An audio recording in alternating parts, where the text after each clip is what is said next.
All right, welcome everyone. I want to start with actually a story. Years ago, I was in Israel and I was meeting with representatives from Magen David Adom, which is, the ambulance services in Israel, and they were telling us some of the wild stories about things that had happened to them with with people that they had picked up. And they said that one time they had picked up an older gentleman, very observant, dressed in the traditional garb of the Orthodox Jew, black hat and everything, and he was unconscious when they took him out of his home, and he was on the ambulance.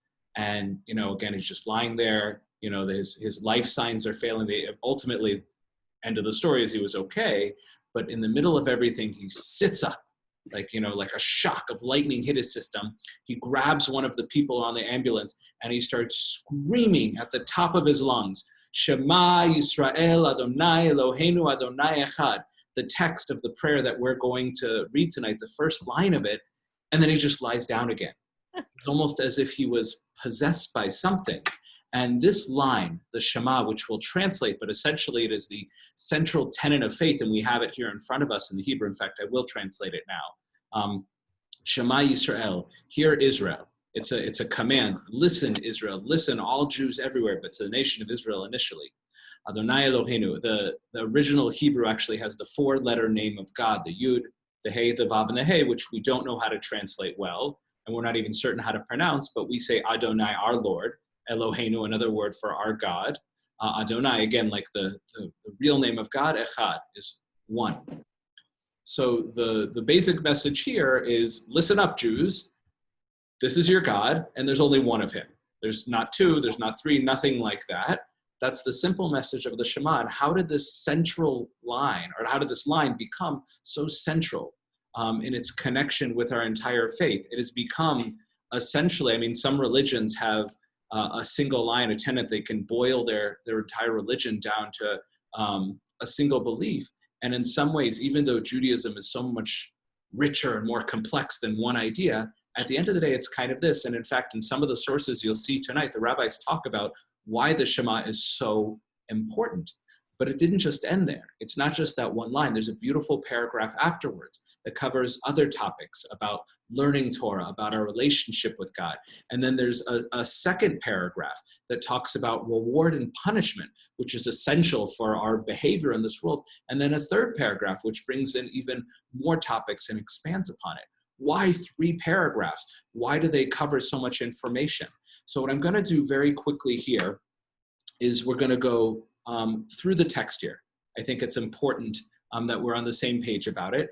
This is an amazing website. If no one's seen it before, it's called Sefaria, from the Hebrew for library, and it has not every Jewish text ever written, but just about.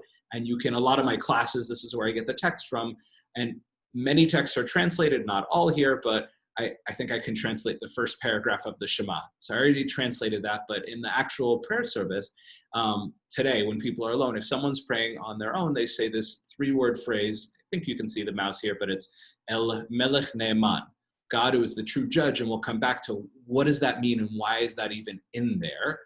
Particularly, why does it matter whether someone's praying alone or with a quorum of a minyan of 10? So, the Shema Yisrael, hear Israel, the Lord your God, the Lord is one. And then again, this other whispered line, Baruch Shem Kevod, blessed is the name of honor, or blessed is God, his kingdom is forever. And again, we'll come back to that line. And then the paragraph, and I'll just say it in English for time's sake, and you should love the Lord your God with all your heart, with all your strength, with all your might. A couple different translations could be for that. And these are the words which I, God speaking, have commanded you today on your heart. And you should teach them to your children and speak about them when you're sitting in your houses, when you're going along, walking along your way, when you go to sleep and when you wake up. So is that referring to specifically this paragraph or the entirety of the Torah? And God wants that his Torah, we should teach it and speak about it all the time. And you should wrap it on your hand and place it, as this Hebrew word here is totafot, which does not have a good translation, but some sort of sign between your eyes, which today typically Jewish men and some Jewish women put on something called tefillin, little boxes, which, by the way, have several text parchments inside. And one of the parchments is the text of the Shema. benenecha uchtavtem, and you should write them on your mezuzot of your house. And one of the interesting questions that we'll come to and why it's so important to see this text is, it would have been nice to just start with a text that said, here is the mitzvah, the commandment in the Torah of where you should say the Shema, but we don't explicitly have that, because as you heard from this text here, it's not clear if it's talking about these specific words, or if the words I just translated are talking about the whole Torah. And when it says you should talk about them when you wake up and you go to sleep, again, does that mean I should talk about the story of Abraham or Noah and the flood? But the way that our rabbis have understood our tradition is no, literally these words. And when it says place them on your doorpost of your house, they literally take a text, a scroll, and we put it on the doors of our house. That's what a mezuzah is. You take a little parchment with this text and another paragraph we're about to read, and you stick it on your door. So perhaps this is just saying, learn Torah, learn God's word all the time, but the way that we've turned it into a commandment of this actual text becomes the central tenet of faith, and you should recite it regularly. The second paragraph here, which deals with reward and punishment, again, the first paragraph that commands you to talk about all the time doesn't mention other paragraphs. And the rabbis debate, and I didn't bring the sources for it, the rabbis debate, is it only the first paragraph, the ve'ahavta, you should love, that is a commandment from the Torah, or is it all three? Practically speaking, we all three, but there's no one right answer. So again, if someone said, where's the line in the Torah that says recite these three paragraphs in the evening and in the morning? The answer is there is not one. However, tradition has picked these three paragraphs, and again, we'll see why. So it says, V'hayam Shema, if then you obey the commandments that I enjoined upon you this day, loving your God, and service with all your heart and soul, I will grant the rain for your land and season. That's what people really cared about, agriculture, and the early rain and the late. You shall gather in your new grain and wine and oil. I also provide grass in the fields for your cattle, and thus you shall eat your fill. Take care not to be lured away to serve other gods and bow to them. So one is about reward and punishment, what rewards you get, and the other one is stay away from idolatry. Typical theme in the Torah. For God's anger will flare up against you, shutting up the skies so that there will be no rain and the ground will not yield its produce. And you will soon perish from the good land that God is assigning to you. Therefore, impress these words upon your very heart, bind them as a sign on your hand. So you can see the similar language about taking these actual words and putting them on your hand. And again, we put them in the boxes of the tefillin. And let them serve as a symbol. They translate totafot here as symbol on your forehead, and teach them to your children, reciting them when you stay at home and when you are away, when you lie down and when you get up, and inscribe them on your gates to the end that you and your children may endure in the land that God swore to your fathers to assign them, as long as there is a heaven over earth. So you see here, it's almost word for word the exact same as the first paragraph. So does that mean both are supposed to be said? Is it repetitive? Many people would say that at least the first two paragraphs are really essential, and the third one, which is beautiful, maybe that one is not extraneous, but maybe doesn't have the same level of commandedness for prayer. And I'll pause here for a moment and say that in the last class, I said that before we had formal prayer in a prayer book, the way that people connected to God was through sacrifices, holidays, and just learning the text. But if you want to talk about the original formal prayer, other than the Psalms of David and and the priests, this was the original prayer. Long before the prayer books that can get up to 1,000 pages today, this was it. This was our only obligation daily, like a formal prayer that we had to say, and then the rabbis expanded and added to it. So this is really essential. Like the whole prayer service in many ways is built around this, and then next week we'll talk about the Amidah written by the rabbis. And this final paragraph, the Vayomer paragraph, and there's melodies for it, and it's quite beautiful. And Hashem said to Moshe and told Moshe to say this: speak to the children of Israel and say to them, and you should make tzitzit, which are these little tassels, strings that go on the four corners of a four-corner garment. Like today, when we have rounded shirts, we don't wear them. But if someone has four corners, we wear them. Tzitzit halkan fevik dehem, on the corners of your clothes for every generation, meaning it's still meant to be done today. And place these tzitzit on the corners and place on them this patil techelet, which was a blue string. And the idea behind that is one would look at that blue string and somehow it would remind them of all of the commandments in the Torah and connect them to God.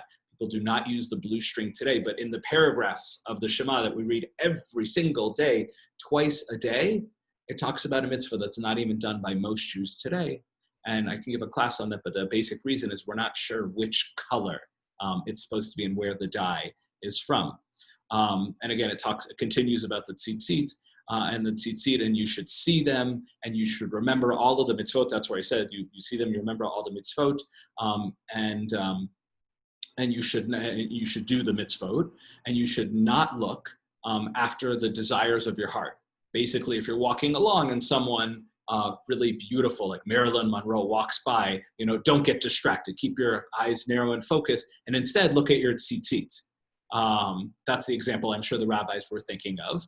So don't go after your heart, don't go after your eyes, meaning don't follow your negative thoughts. There's a lot of ethical and moral advice in this paragraph, so it's beautiful, even if it may not be part of the original commandment.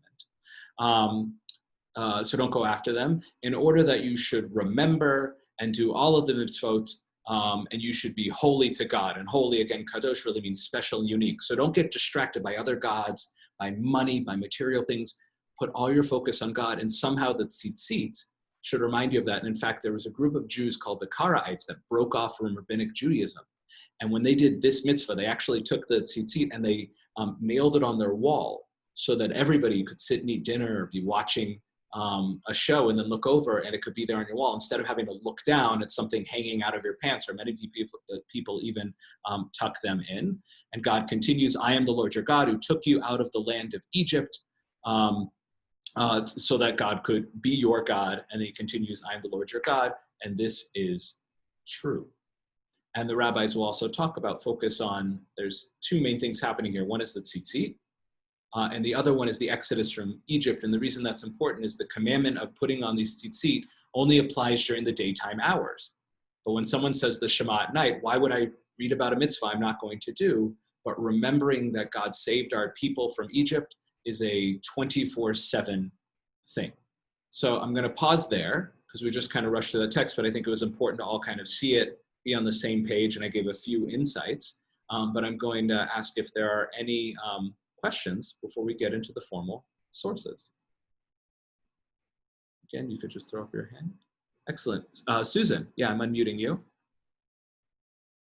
Okay, I'm sorry, where does the second paragraph come from? I know the Yahavta and then this last one, but sure. The one in between. Yeah, the second paragraph is actually from Deuteronomy, from Devarim. From Moshe's final speech to the people. So it's actually out of order because the last paragraph, the Vayomer, is actually from the book of Exodus, from Shemot, which is very, very interesting. Okay. Thank you. You got it. Okay. Now I just have to find the text, which has disappeared. There it is. Okay. Good. All right, so we're zooming in. So what these texts are going to explore is both what is the message behind these paragraphs, what are they trying to teach us, why are they ordered, because they're actually out of order chronologically from the way they're given in the text of the Torah. And then we're going to explore a little bit of the choreography. For those who are familiar, know that we cover our eyes, we might hold the tzitzit, there are certain lines that we do and don't say. Where does that all come from? And again, there's so much more we could go into, but this is just a taste of, again, one of the most central and fundamental prayers, and even text in our entire Torah. So Tamar, I'm going to go ahead and unmute you. And we're actually going to start sort of in the middle of the conversation with a great question, which is, why are those three paragraphs in the order that they are in? Tamar, bevakasha, source one. Rabbi Yoshua ben Kocha says, why is the first paragraph of the Shema before the second paragraph, which begins, it shall be if you listen? That's the Vehayim Shmo, that's the reward and punishment. I'll only let it rain if you follow my mitzvot. In order that the person will first accept the yoke of God's kingship and then the yoke of mitzvot. Why is the second paragraph before the third paragraph, which begins, and God said? Because the third paragraph only has mitzvot that apply during the day, the mitzvot of tzitzit, while the second paragraph applies both at day and at night. Excellent, thank you. And I'm actually going to have you read the next one in a moment too, Tamar, because they're very connected. or it's the same question. But essentially what the rabbis here in the Talmud are saying is it's clear that each paragraph has different levels of importance. So the first paragraph, the Shema Yisrael, love the Lord your God, particularly the line Shema Yisrael, says, how are we going to accept to do all these commandments? How are we going to accept God's system of reward and punishment? God's going to withhold the rain from me if I don't do his commandments. But first I have to accept God's authority. And that also comes back to the 10 commandments. Why do they start with the line, I am the Lord your God who took you out of Egypt?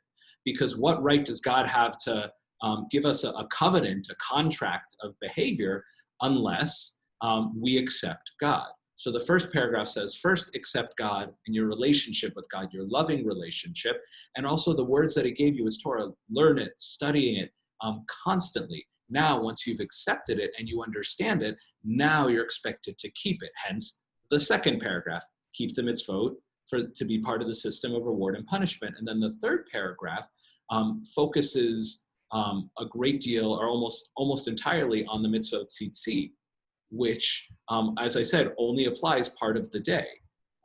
Whereas the second paragraph has concepts which, again, 24/7, night and day, are applicable. So the third paragraph, it's not that it's not important, it's just not as relevant and as important as the second paragraph and then the first paragraph.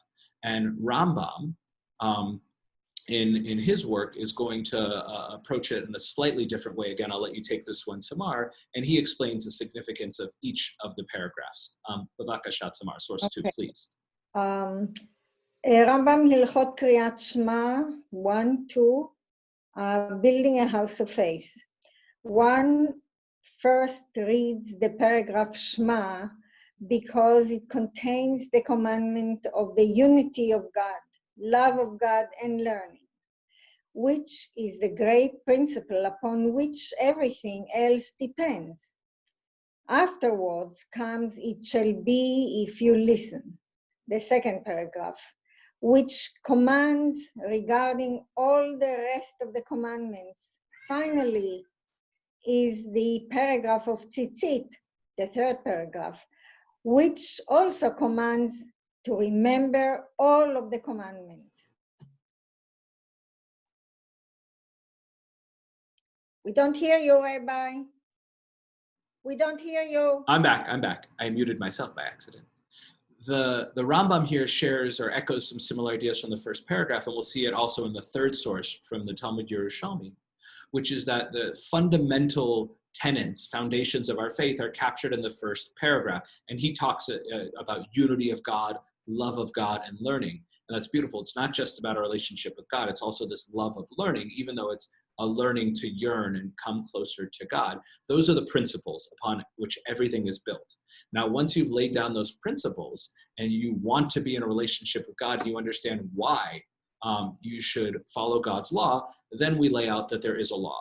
And obviously the second paragraph isn't going to list every law in the Torah, but it says keep the laws as part of our relationship. But the way he explains the third paragraph in an interesting way is it's almost a kind of like a mnemonic. It's the third paragraph is letting us know about a device that can help remind us of what we just talked about in the second paragraph. It's not enough to just accept God and then say, I'm going to do all of God's commandments. We also need tools to help keep us on track. And that's what the tzitzit are. They're a tool to do that. Now, practically, again, they're not worn all day long, but the third paragraph says, so how are you going to make sure that you stay on the path laid out in the first two paragraphs? By wearing the tzitzit and having them remind you constantly of them. But the rabbis, again, they go even deeper. They're really, I don't want to say they're really into, but they're really into the idea that everything about our religion is captured by the Shema. And in many ways, I think they're right. So Gloria and Leonard, I'm going to go ahead and unmute you. And this really interesting source from the Jerusalem Talmud that was written in the land of, then Palestine, on the land of Israel, says that the entirety of the 10 commandments, which generally we think that is the foundation of our entire religion, and say, no. That can be boiled down even more simply into the Shema. That captures everything, even the 10 commandments. So Gloria, go ahead. Source number 3, please. Why do we read these paragraphs every day? Because the 10 commandments are included within them.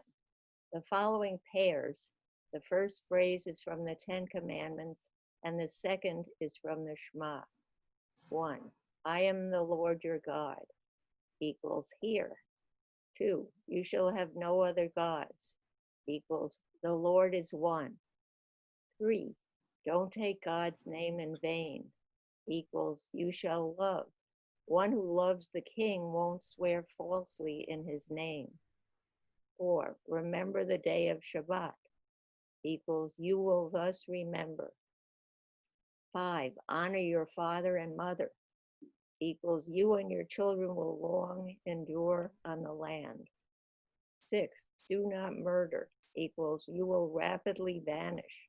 Someone who murders will be murdered. 7. Do not commit adultery equals you will then not stray after your heart and eyes. 8. Don't steal equals you will have an ample harvest and not the harvest of someone else. 9. Don't bear false witness against your fellow equals I am the Lord your God. 10. Do not covet your fellow's house equals on the doorposts of your house, and not on your friend's house. So we could spend a long time analyzing each one of these, but essentially they take each one of the 10 commandments and refer to them specifically, and they say that there is a line somewhere in the 3 paragraphs. They're not breaking down the whole line of Shema Yisrael or the whole of the Ve'ahavta paragraph in You Shall Love. They're saying in all the 3 paragraphs, there's a line here or a line there that can correspond to the commandments. And, certainly with the last one, do not covet your fellow's house. Don't, go after try and steal your friend's house. Connects to the law of, in the Shema, of put a mezuzah on your doorpost. So they're being a little bit clever and the playful here. But again, they're claiming that if we say, not if we say, but when we say the daily Shema, we are actually capturing everything that is essential religion, both the fundamental principles and beyond. It hints at all of the 10 commandments. And in the Talmud, in another section, I think we saw in a past week, the rabbis also take the 10 commandments and say that every single commandment in the entire Torah can be connected to them. So just by saying, and it takes only a couple minutes to say the Shema, and if somebody's not doing any other prayer and only the Shema, that's still so powerful. It's a biblical commandment, and it connects that person to God and the entirety of the Torah. So that is why it is so foundational and essential in the eyes of the rabbi. Now, what's unclear, again, is exactly why those 3 texts were chosen. And again, we saw the text of the Torah, and it's not clear if it's saying these exact words or the whole of the Torah should be what you say every day. Is it more of a just learn the Torah, or is it literally this paragraph? But the 3 paragraphs themselves are really beautiful.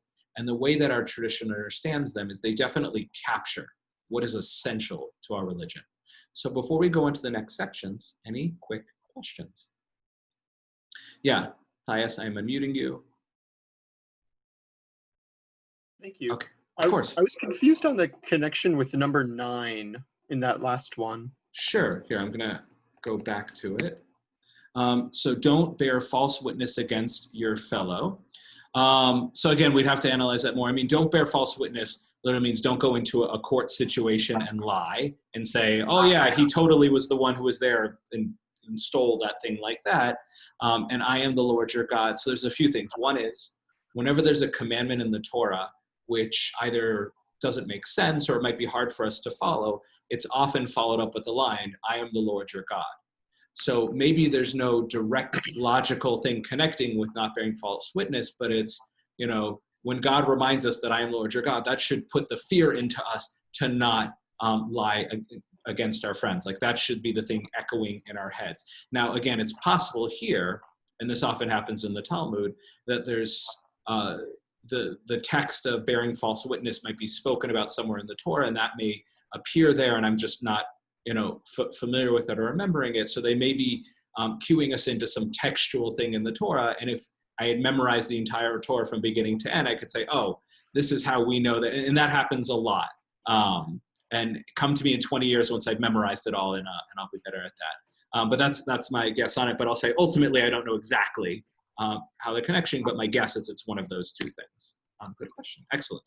All right, so we're going to go on to the next. And the truth is, when I was putting this class together, I found a number of texts, about 70 pages worth of text.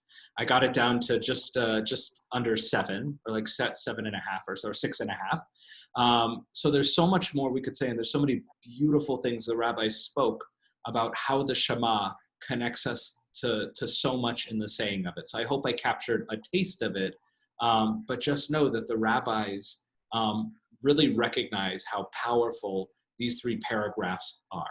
But what I want to do right now is focus on some of the texts around it, because again, we're talking about the secrets of the Siddur. So the text of the Shema is from time immemorial, but we've added on little lines here and there, including that, as I said, if somebody's praying on their own, man or woman, it doesn't matter, and they don't have a minyan there, they add in these 3 words. El, I wrote Kel there, but it's really El, God, Melech, King, Ne'eman, who is trustworthy or faithful. And the question is, what is going on here? So Leonard, if you would take this first source from the Midrash, and there's really kind of 2 answers to why we do this. Go for it. So this is B, Kel Melech. Here, I'll zoom in a little bit. Go for it. Rabbi Mani says, don't take the reading of the Shema lightly, because there are 248 words in it, including the phrase, blessed is the name of his glorious kingdom for all eternity, as well as the phrase, the Lord your God is true, after the Shema. These correspond to the 248 limbs of the body and soul. God said, if you guard the 248 words of the Shema and read them properly, then I will guard your 248 limbs in your body and soul. Excellent. So the first thing that we have here is this idea that goes back, and it's quite an ancient idea, is that there are 248 bones is often, how it's spoken about, but it can say limbs, and here the Midrash says of the body and the soul. But if you were to ask a medical doctor how many bones are there, I believe that 248 is not the correct answer. So I'm not sure how they counted it. Now, this is not something that is written in the Torah. This is something developed by the rabbis, this number 248. And also in the lists of the commandments, there are 248 positive commandments. So obviously this number is important, but it's also important that it's consistent across the board, even if it doesn't always line up with reality. However, if you actually read from Shema Yisrael to the end of the Ve'ahavta, or not just the Ve'ahavta, of all the paragraphs, it comes out, I believe, to 245. So how do we get to our magic 248? Well, there are 2 ways. When people are davening, they're praying in with a minyan, and there is a prayer leader, a chazan, at the end of the 3 paragraphs, he repeats this phrase, Adonai Elohechem Emet, God your Lord is true. 3 words gets us to 248. However, if we are not praying, if we are not davening with a prayer leader there, we don't say those words. So how do we get to 248? By adding 3 words at the beginning. So whatever it is, you have to add 3 words, either at the end in a prayer group or at the beginning, but it all connects to this, this rabbinic idea that, by the way, is consistent and widespread on Yom Kippur and the high holidays. The language of the Kaddish, the Aramaic central prayer, Yitkadal v'Yitkadash, and praising and God is great, changes because of the number of words. Because if you add in a few words and you need the number count to be an exact thing, you can't take out words. So what they do is they combine words together. And if anyone pulls out a Siddur and looks at the Kaddish for the 10 days of repentance and for the rest of the year, you could count the number of words and you'll see that they're the same number of words, but the language is slightly different. So these numbers need to line up. But this actual phrase itself, El Melech Ne'eman, is beautiful. Matthias, I'm going to go ahead and unmute you. And I just want to understand where the rabbis, what meaning they add to this phrase. So if you go ahead, and this source in the Talmud Bavli, it starts Reish Lakish, who was he was a religious Jew, but he was the secular leadership of the Jewish people. He dealt with taxes and things like that, and with the non-Jewish government. So it's a title, not a name. Go for it. All right. Reish Lakish said, anyone who answers Amen with all his strength has the gates of Gan Eden opened for him. And Gan Eden is the Garden of Eden. Open the gates so the righteous nation who keeps faithfulness may enter in. Don't read it as shomer emunim, keeps faithfulness, but as she'omer amenim, says amens. What is amen? Rabbi Hanina said, God faithful king, El Melech Ne'eman, whose first Hebrew letters spell amen. So this is just a beautiful and sweet midrash, and it's not connected to the numbers lining up. But what is this? Why are we saying this El Melech Ne'eman? Because ultimately it's an acronym, or an acronym of it is Amen. And Amen from the word faith or belief. Basically, we start the Shema, we're saying, I believe this which I'm about to say. So if that were true, and that were the only reason, then we would say it every time we say the Shema. We don't, because the numbers need to work out perfectly with tradition. But next time someone's praying on their own, they say El Melech Ne'eman, and they say, what's the significance of that? Hopefully this will add to it, and it's basically saying, I believe what I am about to say. The next line that we just completely skipped over, but is so key, is after the first line, Shema Yisrael Adonai Eloheinu Adonai Echad, and I'm saying Adonai because we're allowed to say it for education purposes, is this line, Baruch Shem Kevod Malchuto Leolam Va'ed. We don't say it that loud. We whisper and say, Baruch Shem Kevod Malchuto, except for on Yom Kippur. We do say it out loud. So what is this line, and why is it not said out loud? Or at least why is it not said out loud for most of the year? So Susan, I'm going to go ahead and unmute you. I think you just have to unmute yourself on your side, if that's okay. I don't know if you're dealing with Kitty. Yeah. Excellent. And if you would go ahead and take the source from the Talmud. She will live with it. Okay. Why do we say the phrase, blessed is the name of his glorious kingdom for all eternity, since it is not in the verses of the Torah? Like Rabbi Shimon ben Lakish explained, it is written, Yaakov came to his sons and said, gather, and I may tell you what will happen to you. Bereshit, etc. Before he was about to die, he wanted to reveal to them what would happen at the end of days when he was about to do so. The Shekhinah, which is the divine presence, left him. He said, maybe one of my children is unworthy, like Abraham, who had Yishmael, or my father Yitzhak, who had Esav. And that is the reason for the Shekhinah leaving. His son said to him, hear Israel, which is Jacob's other name, and the Lord our God, the Lord is one. In other words, he said to them, just as there is only one God in your heart, so in your hearts there is only one God. Let's see. So in your hearts. Okay. All right. When Yaakov heard this, he opened his mouth and said, blessed is the name of his glorious kingdom for all eternity. The sages said, what should we do? How can we say the phrase since Moshe didn't say it? How can we not say it since Yaakov said it? They therefore compromised and instituted saying it quietly. Excellent. Thank you, Susan. So essentially what happens here is it's a combination of, the story from the actual Torah with a little bit of midrash, but they're imagining what Yaakov is thinking in his final moments. This is his final opportunity to speak to his sons. And that's a real thing in the Torah where he actually gives it's a combination of blessings, curses, and prophecies about what will happen to his sons and their descendants. And it imagines here that he has this concern as he's giving them blessings and saying, I wonder if all of them are going to give, birth to nice Jewish descendants like Tamar and Gloria and everything like that. Or maybe some of them will have descendants who aren't so nice. And then his children gather around and they say this beautiful thing about, there is only one God.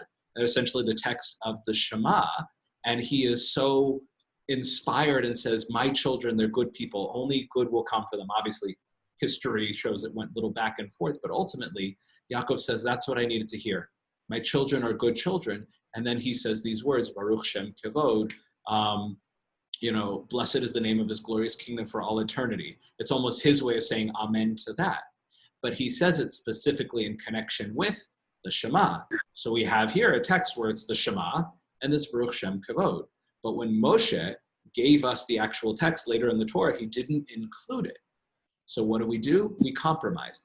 Because of this beautiful story about Yaakov's response to essentially the text of the Shema with the Baruch Shem Kavod, we have to include it somewhere. But when Moshe is giving us the formal commandments, the formal text, he doesn't include it.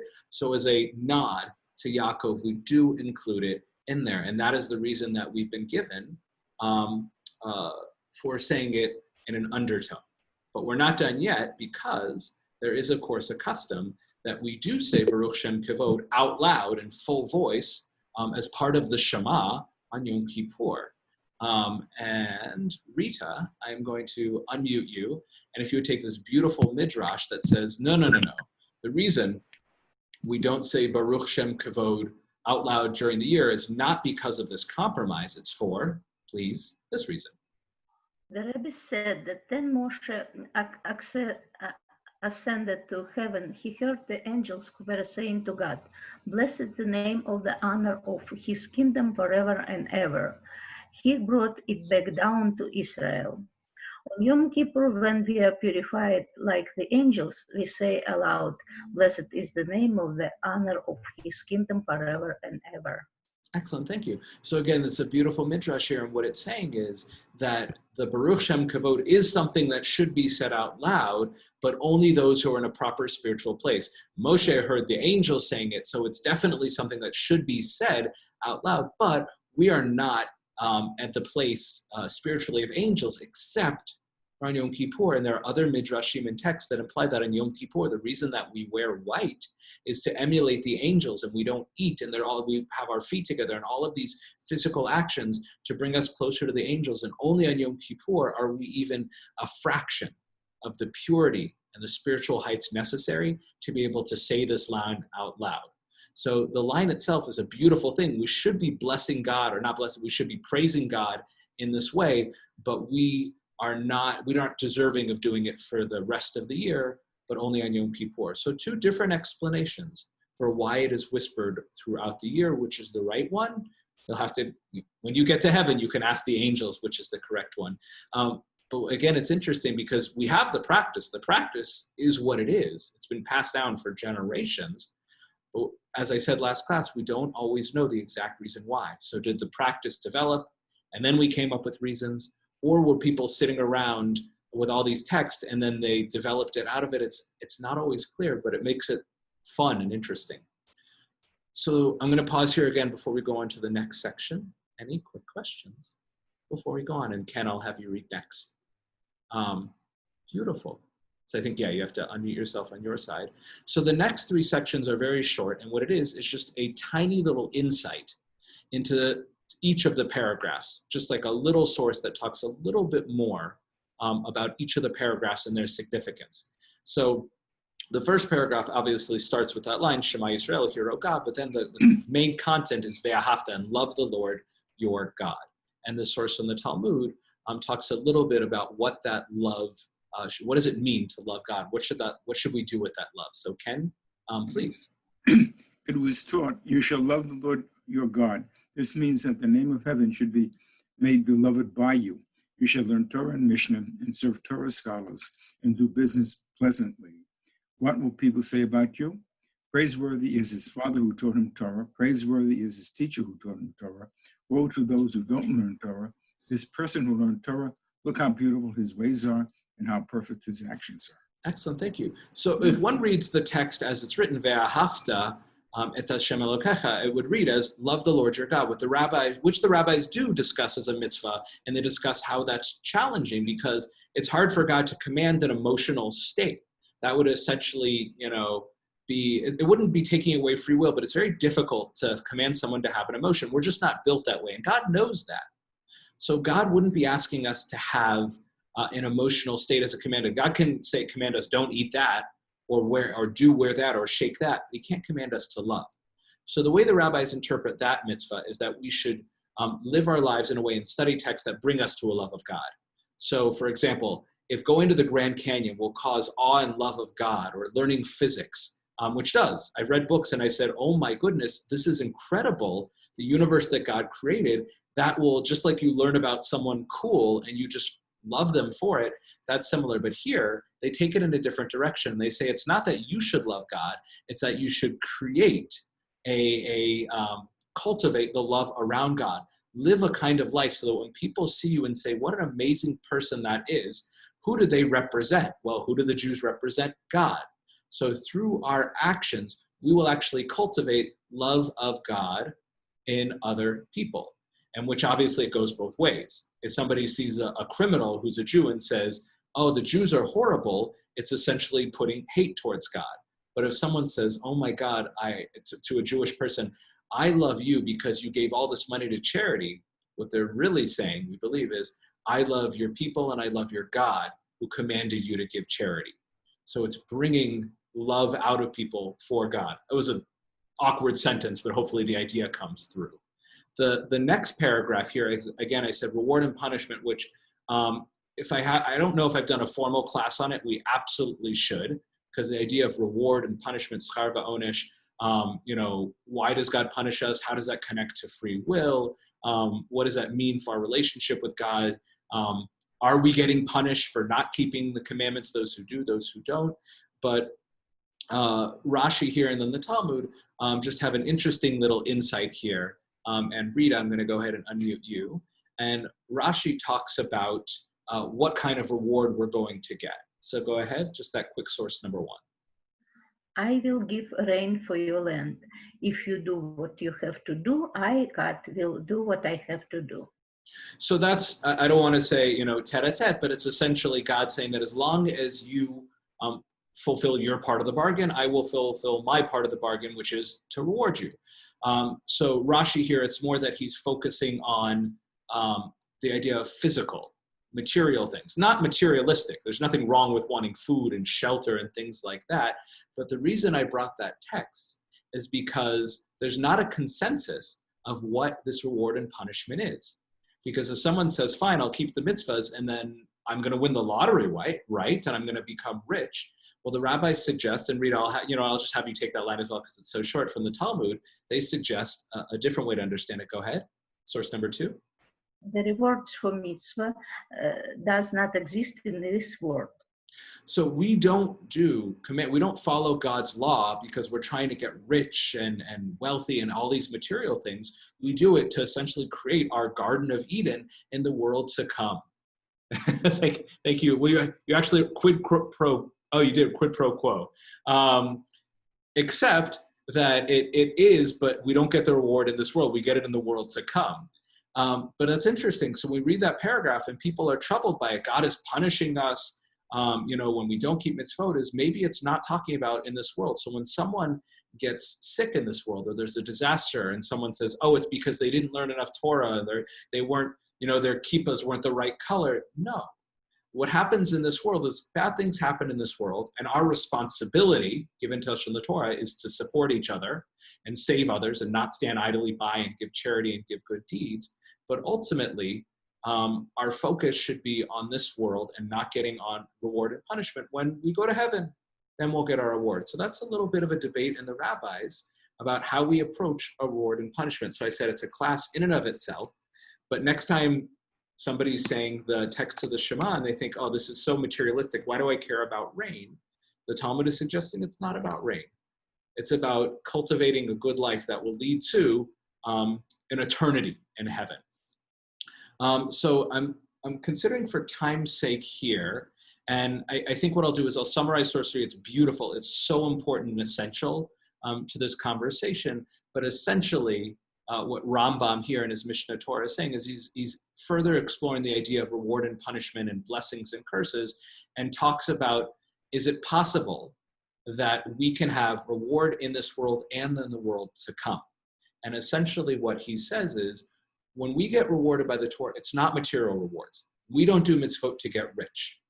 When we go to heaven, then it will be pure pleasure in the presence of God. Then it's not material, but it is for the sake of joy and pleasure. But the rewards in this world that we get for doing commandments is that God essentially makes it easier for us to do more commandments. If I commit my life to learning Torah, then God will pave the road so that I can afford to go to a rabbinical school. I can afford to buy books, that I can make the time, that I have the intellectual capacity to learn Torah.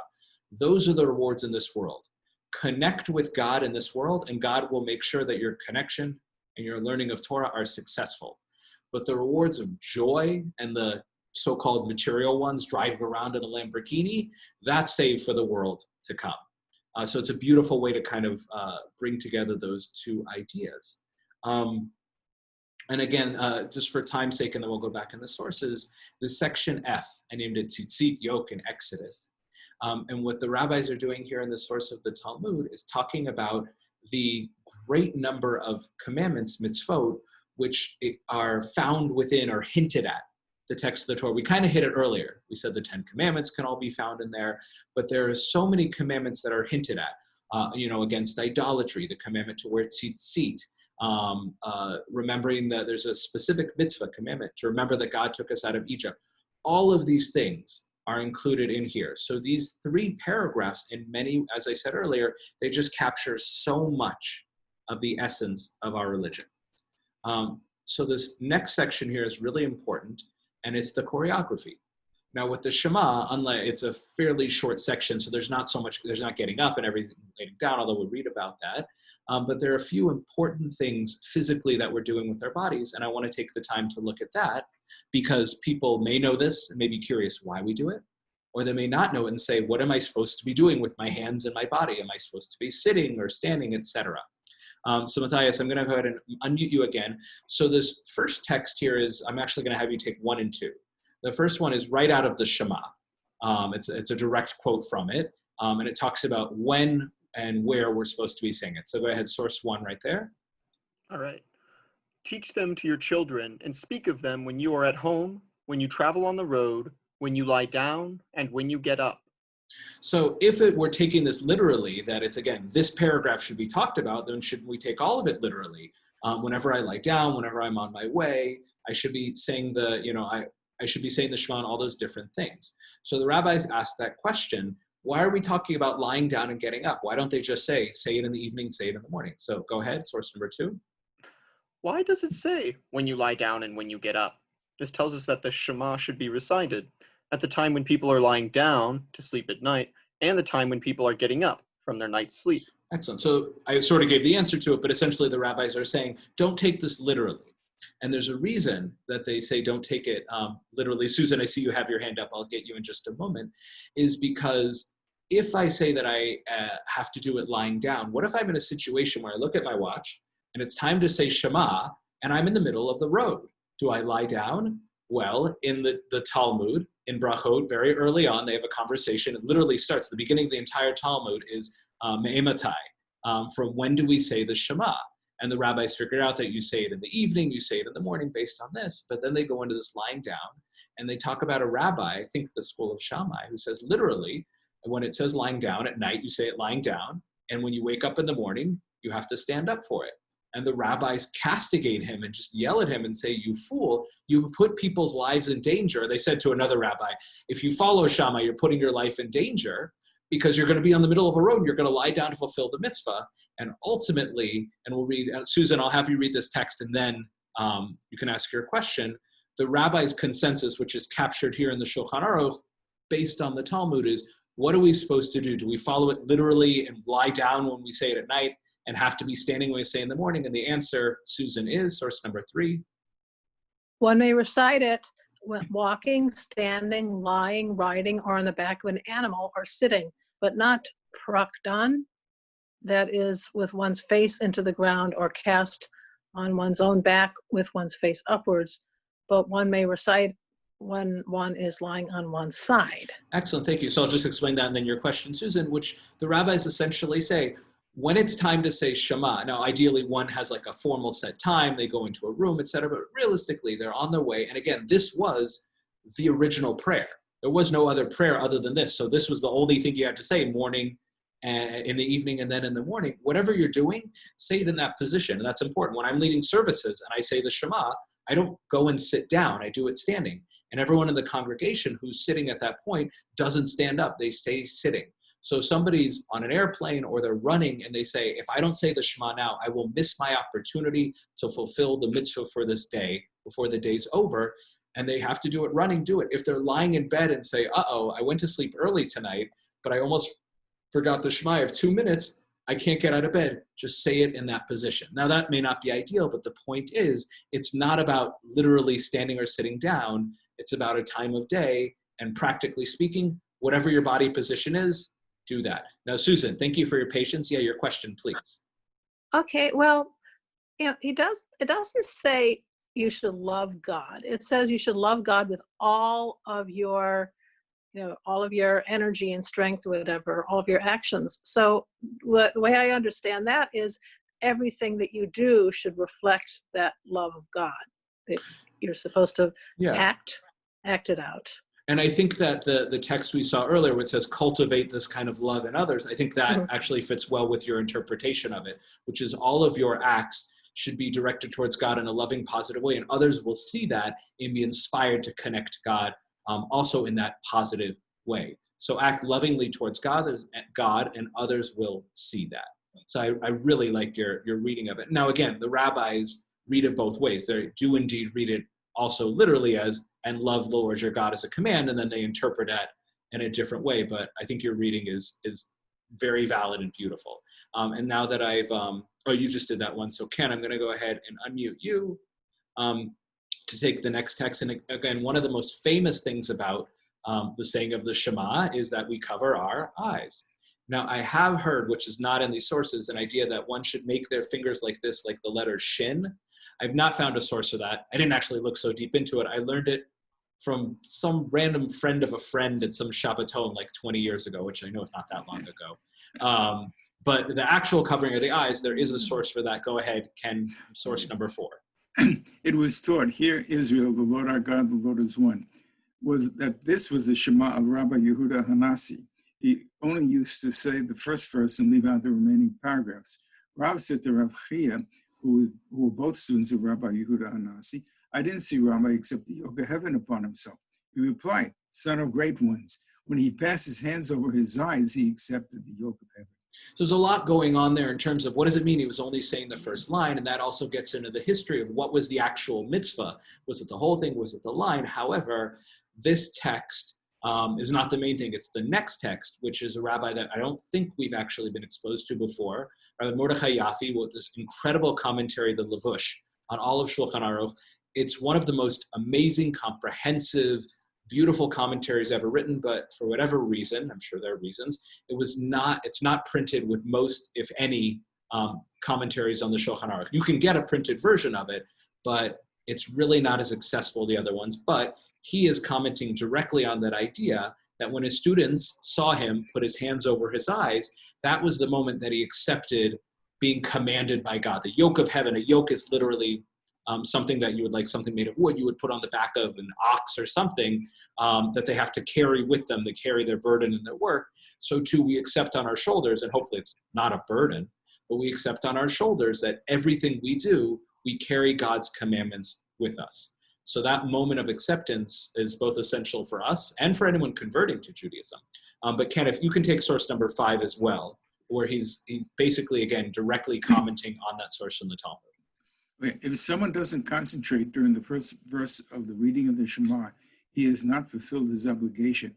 Therefore, we cover our eyes with our hands in order not to look at anything that will prevent us from concentrating. Thank you. So for many people, including myself at times, it's very human. We get distracted during prayer. We try not to. We have tricks to get us back.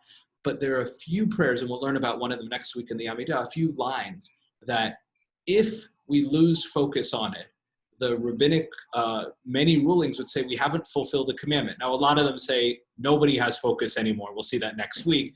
So, do your best. But remember in that source in the Talmud, Ken, you just read, it said that the rabbi only read the first line. Now, today, the law is that we read everything, but you can learn out from that line has extra special significance. And when he said it, he covered his eyes. So both of those things are learned out from that source in the Talmud and are ruled here explicitly by the Levush. Which is actually from the word connected to word clothing and the Kohanim. This next source here, again, is about a practical thing, and it's about a custom that not everyone does, because not everyone wears tzitzit, although in the morning, when they talk about holding the tzitzit, typically they mean like the big talis that typically men wear. Some women as well. In fact, women are certainly permitted to do so. And Ashkenazi sources say women can say the blessing when they put it on. But whoever wears tzitzit, this ruling is relevant to them. And Tamar, I'm going to go ahead and unmute you, and it'll go on the next page. But if you would go ahead and take that source from the Shulchan Aruch, please. Okay. It is preferable to hold the tzitzit in one's left hand opposite his heart when he recites the Shema. A hint to this is found in the words, and these words shall be upon your heart. Excellent. And I think that might actually be the end of that text. Good. So just for time's sake here, I'm just going to summarize these. And again, if anyone wants, I can send you these sources. But you have here in source number Senega, Shulchan Aruch. So it doesn't necessarily explain all its reasoning. The last one that you read, Tamar, did, where in the text of the paragraphs of the Shema, it says, these shall be upon your heart. So hold in the tzitzit. In the last paragraph of the Shema talks about the commandment of the tzitzit. And it talks about these commandments being on your heart. So to hold the tzitzit opposite your heart is a very concrete symbolic action that relates to the text of the word. In fact, anyone here who sees me at Jewish summer camp or with my own children, when I do the first paragraph of the Shema, there's all these hand motions. You cover your heart. With strength, you do like this, etc. So there are a lot of things that we do in the prayer service that are supposed to be symbolically connecting us to the words. So here it talks about kissing them and placing them on the eyes. The kissing, again, it endears us. It's an act of love, and it talks about love on the eyes. And we look at that when it says in the final paragraph, don't look at evil things, rather look at the tzitzit. So what do? We look at the tzitzit, very practical. And this source, the Mishnah Berurah, has something very specific that not everyone does, but it's just good to be aware of, that he explicitly brings a Kabbalistic source from the Arizal, 17th century from Tzfat, talks, it's not just enough to hold it in your hand, you have to hold it between the ring finger and the pinky. And he doesn't bring a reason for that there. The Arizal, I don't even know if the Arizal explains it, and I'm sure there's reasons for it, but it's a Kabbalistic one. But again, if somebody wants to hold by all the customs and is connected to the Kabbalistic worldview, hold it, the tzitzit, between the ring finger and their pinky. This last section here, which I can definitely kind of go through quickly, or at least part of it, is the text itself of the Shema has all these unique things, particularly the first line, the Shema Yisrael. So the last word is Echad, God is one. Now, if anyone hears me leading services, unlike all my other pronunciation of Hebrew, which is basically like a combination of California, Los Angeles, Israeli, and American, and everything like that, when I get to the word Echad, I don't do Echad, I do Echad, like the letters TH. There is a specific practice that says that one should be in Hebrew, ma'arif, they should lengthen the final letter. And the reason for that is that in Hebrew, particularly in ancient script Hebrew, the letter resh, ra, and daled, da, look very similar. And they look similar in modern Hebrew as well. The only problem is that somebody accidentally says Adonai, and they don't say Echad, God is one, and they do a resh, it'll be Adonai Acher, God is another one, which is very theologically problematic, implying that they're other gods. So the rabbis, or tradition, fixes this in two ways. One is the Dalet is always printed super duper large. So now you know, why is the Dalet so large? To make sure we know it's a Dalet, God is one and not other. And the reason I emphasize it, or the practice to emphasize it, to hold it out, is again, to make sure that we pronounce it properly, but the practice of elongating does not make sense with the letter Dalet. It's really hard to go Echad, j. A lot of people interpret it today and they just say the Dalet really loud. Echad, j. That's not what the practice is. And the only way that works is probably, we don't know for certain, but probably the letter Dalet without a dot in it used to be pronounced differently in ancient times. Yemenite Jews still have this to some extent. It might have been a the, and the Dalet with the dot is a duh. So the next time you say Kaddish, and notice there are no dots in the Daleds, ancient Jews might have said Yithkadal ve'Yithkadash, hopefully without the lisp. I'm going to skip over here. It talks a little bit about the ayin as well, but it connects to why is the ayin also big? Because if you take out the giant ayin and the giant dalet, it spells out aid, which means witness. And essentially what we're doing in the Shema is we're being testifying to the fact that God is one. It's like we're standing up in the court of the universe.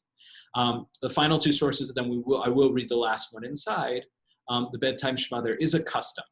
And that's what this last section is various interesting customs to fulfill the mitzvah by saying it in the evening and then in the morning as part of services. But then again, and this is printed in all Siddurim, to say the bedtime Shema, the Shema al Hamitah. And that is not a mitzvah. It is part of halacha, Jewish law, but it's not a mitzvah. The reason is it's supposed to protect us before we go to sleep. And in fact, at the end of that section, there's a few extra paragraphs, and one of the prayers is essentially, God, protect me as I go to sleep. And then in the morning, we start with blessings that say, God, thank you for letting me wake up alive. So we end the day with God's protection, and we wake up thanking God for having protected us. And then I want to end with these last two sources. This 18th century rabbi wrote a beautiful work of Jewish law, one of the most accessible ones for those who speak 18th century Hebrew. And he says that, and this is true, those who believe it might be the end of their life, not that it is, but it might be the end of their life, there's a series of prayers of confession that they say, and part of that is to recite the Shema. And the idea for that, and again, the story I started with of that man on the ambulance who thought he was going to die and screamed out the Shema, and I don't know, there might be people in this call, or people you know who at the end of their life, that's what they called out. Those were the final words on their lips. And that is indeed a real Jewish tradition, for the Shema to be the last word on our lips. And it might connect with this powerful, tragic, painful story about the death of Rabbi Akiva. He lived in the times of the Romans, and it was against the law and pain of death to teach Torah, and he did. He was one of the greatest Torah teachers in history. And at the end of his life, when he was being tortured to death, this is the story that's told in our tradition. When Rabbi Akiva was taken out for execution, it was the hour to recite the Shema. And again, you do it wherever you are, whether you're being tortured to death or sitting in shul.